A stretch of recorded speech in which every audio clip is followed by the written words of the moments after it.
Dhamangaon railway तालुक्यातील वर्धा नदी पात्रातून होत असलेल्या अवैध रेती उत्खननावर महसूल विभागाने मोठी कारवाई करून एक पोकलँडसह लाखोंचा रेतीसाठा जप्त केला आहे। जिल्हाधिकारी आशिष येरेकर यांच्या आदेशाने गुरुवारी तारीख 9 सायंकाळी चांदूर उपविभागीय अधिकारी यांच्या नेतृत्वात महसूल विभागाने सदर कारवाई केली आहे।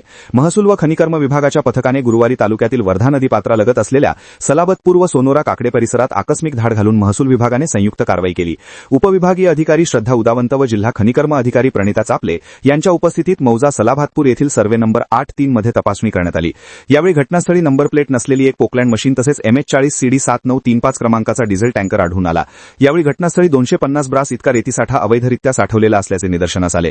या प्रकरणी तलाठी व मंडळ अधिकाऱ्यांनी पंचनामा करून संबंधित रेतीसाठा जप्त केला असून तो ताब्यात घेण्यात आला आहे।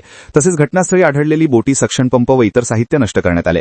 कारवाई दरम्यान नायब तहसीलदार ऋतुराज पटोरकर व देवेंद्र वासनिक, मंडळ अधिकारी राजेश लाड, व्यंकटी कांबळे तसेच तलाठी आकाश चव्हाण, विनोद जायभाय, अनिल धुळे, बिपिन काळे, रितेश भाकरे, गौरव श्रीराव, शैलेश ढोरे, अनंता मानकर यांच्यासह पोलीस पाटील आदित्य मानकर आणि स्थानिक नागरिक उपस्थित होते।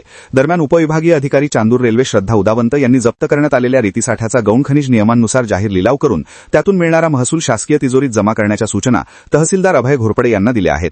या कारवाईमुळे अवैध रेती उत्खनन करणाऱ्यांमध्ये खळबळ उडाली असून प्रशासनाकडून अशा कारवाया पुढेही सुरू ठेवण्याचा इशारा दिला आहे।